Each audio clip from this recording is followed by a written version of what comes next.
Good evening, everyone. The NMU women's hockey team may be a club team, but this season has been one the team is very proud of. In part one of our series with the Wildcats, I traveled to the Barry Event Center for a very late but usual practice with the team.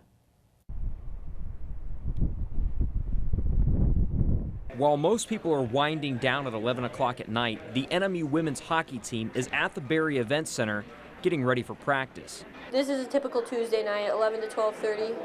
Late practice is not the most fun thing, especially when you have morning classes, but it's just something you got to do to play the sport. The varsity team that plays for Northern, they get a pretty good ice slot, but they're varsity, and then we last year actually had the earlier slots over the club men's team, and then this year we sort of split. We have 2 earlier slots on them, and then on Tuesdays we practice after them. Senior Sierra Kangas has been a part of this team for 4 years.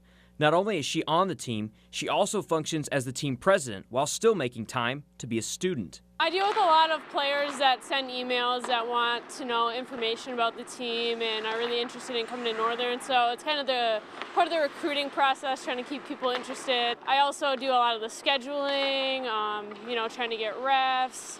After a late practice, the team still has to find time to study and get up for class the next day.